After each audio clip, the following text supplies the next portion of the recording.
उलझनों का बोझ दिल से उतार दे, बहुत छोटी सी है जिंदगी, बस हंस के गुजार दे। बहुत छोटी सी है जिंदगी, बस हंस के गुजार दे। और ये कला तब आती है जब स्वयं को संतुलित करना, शांत करना, स्थिर करना आ जाए हमको। प्रत्येक दिन इसलिए भगवान की भक्ति में जब आप बैठते हैं तो सबसे पहले स्वयं को आसन पर स्थिर करते हैं, मन को शांत संतुलित कोमलता से आंखें बंद करके भीतर अनंत प्रेम परमात्मा का पुकारना होता है। महसूस करना होता है कि इन फूलों को खिलाने वाला, तितलियों के भी पंखों को रंगने वाला, इंद्रधनुष के 7 रंगों को सूरज की किरणों में जिसने डाल रखा है, वो मेरा प्यारा चित्रकार, मेरा परमात्मा मुझे बहुत प्यार करता है। मैं उसके प्रेम को अपने हृदय में महसूस करता हूँ और सारे संसार के लिए मंगल कामना करता हूँ कि भगवान सबका भला करना, सब सुखी हों, आनंदित हों, सबके होठों पर मुस्कुराहट आए, सबको रोजी रोटी मिले, सबके घर के अंदर रौनक लगी रहे। भगवान सबका कल्याण करना है। ये भावना जब आपकी आंखों में आती है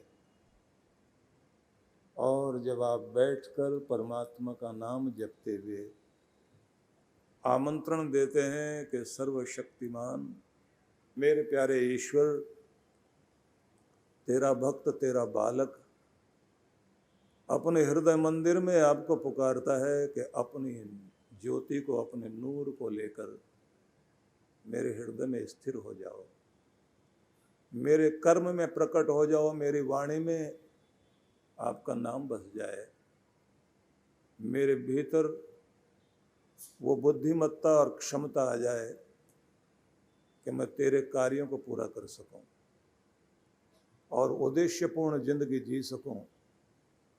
भीड़ जैसा व्यक्ति न बन जाऊं, भीड़ में से कोई ऊपर उभरा हुआ एक चेहरे जैसा जो अपनी पहचान बनाकर इस दुनिया से कुछ ऐसी यादें छोड़कर जाए जिसे अदब से याद किया जा सके। मुझे वो आशीष दे। ये प्रार्थनाएं जैसे जैसे हर दिन आप करते हैं, इन्हीं का परिणाम होता है कि आपके जीवन में सवेरे से ही स्थिरता, शांति, संतुलन आना शुरू होता है, जो दिन भर चलता है। सवेरे सवेरे अगर कोई व्यक्ति गाली देता हुआ उठे, झगड़ा करते हुए बोले, कमियां निकालता हुआ जिसकी दृष्टि हर पल दूसरों की कमियों की तरफ रहे, घर के अंदर शांति ना रखे, ना होने दे, तो सारा दिन समझ लेना उसके घर में या जीवन में कोई भी स्वर्ग उतरेगा नहीं।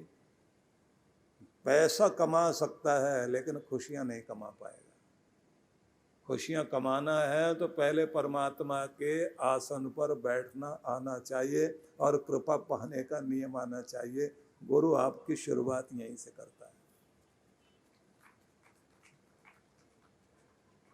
कि पहली स्मृति आपके चित्त पर परमात्मा की पड़े हर दिन जब भी आप जागें, और हर दिन सोने से पहले आखिरी स्मृति भी भगवान की हो। धन्यवाद करते हुए जागें और समर्पण करके सो जाएं। भोजन करते समय परमात्मा की कृपा और उसके आशीष को अनुभव करें और अपनी दृष्टि भोजन में ऐसे डालें कि वो अमृत प्रसाद बने। भोजन को देख के नाक भौनी सिकोड़नी चाहिए। अपनी रोजी रोटी वाली जगह को प्यार करना शुरू करिए। लानत मत भेजिए कि ऐसा काम मिल गया हमको। जो आदमी अपने काम को प्यार नहीं करता, उसका काम उसको इज्जत और बरकत देता ही नहीं। ये बात याद रख लेना। अपनी रोजी रोटी वाली जगह को इज्जत दीजिए और उस कुर्सी पर बैठते समय जहाँ बैठकर आप रोजी रोटी कमाते हैं, चाहे नौकरी करते हैं, चाहे बिजनेस करते हैं, दुकानदारी करते हैं, उस पर बैठने से पहले उस मालिक का शुक्र करो जिसने उस जगह बैठने की औकात दी आपको और यहाँ बैठने का आशीर्वाद दिया। रोजी रोटी वाले बने, कुर्सी पर बैठने लायक बने और बहुत प्यार से उस कुर्सी की तरफ रोजी रोटी वाली जगह को देखना चाहिए। साधारण आदमी, अनपढ़ आदमी, ज़्यादा अकल नहीं होती, अपना औजारों से काम कर रहा होता है, वो अपने औजारों को 4 बार ऐसे ऐसे करता है और लोग उसको देख के हंसते, ये क्या हो रहा है। किसी को पता नहीं कि वो उसको अपने औजार को जिसके जरिए से रोजी रोटी कमाता है उसके लिए थैंक्स कर रहा है वो, और ऊपर वाले को याद कर रहा है कि तेरी कृपा से ये आर्ट, ये गुण, ये कला मेरी ज़िंदगी में है, ये स्किल जिसके कारण मेरे बच्चों की रोजी रोटी चलती है। वो इसको इज्जत देता है और उसके कारण उसको इज्जत मिलती है।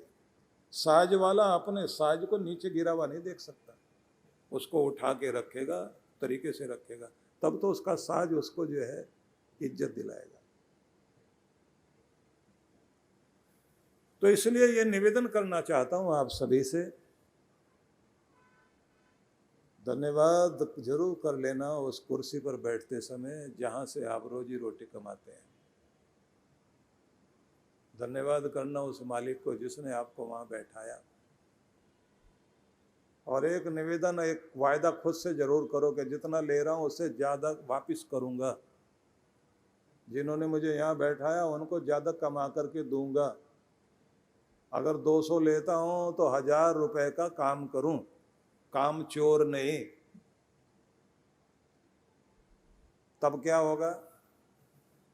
एक वो है जो मालिक के पीछे पीछे चमचागिरी करता हुआ घूमता है, एक वो है जिसके पीछे मालिक चमचागिरी करता हुआ घूमता है। उस लायक बनो कि मालिक आपके पीछे पीछे घूमे। ये नौकरी छोड़ के नहीं जाना चाहिए, मेरा तो काम धंधा खराब हो जाएगा।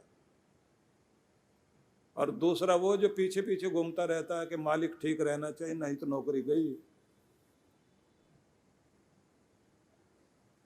कृष्ण भगवान ने जब ये कहा कि योग है क्या, तो उन्होंने उत्तर दिया था, योग है कर्म सुकौशलम, कर्मों में कुशलता प्राप्त कर लेना ही तो योग है, और इसी को कर्म योगी होना कहते हैं। कि इस खूबी से अपने कर्म को करो कि तुम्हारा कर्म ही तुम्हारा मुकुट बन जाए, तुम्हारी इज्जत बन जाए, तुम्हारा सम्मान बन जाए। इसलिए आदमी के चित्त पे पड़ी हुई धूल को हर दिन हटाना पड़ता है, नहीं तो रोज डल होते जाते हम लोग। जैसे हथियार पर उसकी धार कुंद होती जाती है, जैसे लोहे पर जंग लगता जाता है, ऐसे हम लोगों के अंदर भी जंग लगने लग जाता है। जैसे स्नान की जरूरत हर दिन पड़ती है, कपड़ों को धोने की जरूरत पड़ती है, ऐसे चित्त को धोने की जरूरत पड़ती है। इसी का नाम सत्संग है। और एक ही तरह के विचारों को जब आप लोग सुनते रहते हैं तो आपके अंदर परिपक्वता आती है, नहीं तो आपको जिंदगी से भागना जरूर सिखा देते हैं लोग। सब माया छोड़ छाड़ के चले जाओ, और खुद माया लेके बैठा हुआ है। अपने अपने आश्रम का रास्ता तो दिखा रहे हैं, भगवान का रास्ता दिखाने की कोशिश नहीं। गुरु तो द्वार है, वो दीवार नहीं है। उसने तो भगवान तक ले जाना शिष्य को, और बस मुझे ही मानो, बाकी कुछ मानने की जरूरत नहीं, तो इसका मतलब गड़बड़। इसलिए निवेदन करना चाहता हूं आपको कि हर दिन प्रेरणा की जरूरत है। कहीं आपको इंस्पायर होना और कहीं मोटिवेट होना। इंस्पायर होंगे तो बढ़ोगे आगे, नहीं तो एक्सपायर तो हो ही रहे हैं।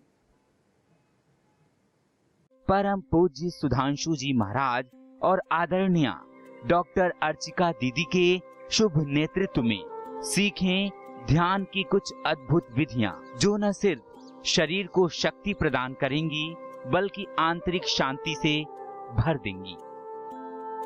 एक सुंदर अवसर है 5 दिवसीय ध्यान शिविरों में भाग लेने का और साथ ही लघु चंद्रायण तप में भाग लेने का। इन शिविरों की अनूठी बात है कि इसमें प्रमुख ध्यान की विधियां तो होंगी ही, जैसे प्राणायाम, स्वास्थ्यप्रद ध्यान, कुंडलिनी ध्यान, चक्र ध्यान, पिरामिड ध्यान, पंचकर्मा, विभिन्न यौगिक क्रियाएं इत्यादि, साथ ही साधकों को मंगल यात्रा, पूर्णिमा दर्शन, धन्वंतरये नमः, प्राकृतिक चिकित्सा के साथ साथ दर्शनीय स्थलों के भ्रमण का भी अवसर मिलेगा। सबसे खास बात यह है कि साधक मनाली के एक अत्यंत खूबसूरत रिजॉर्ट में निवास करते हुए इन सब कार्यक्रमों में हिस्सा ले सकते हैं।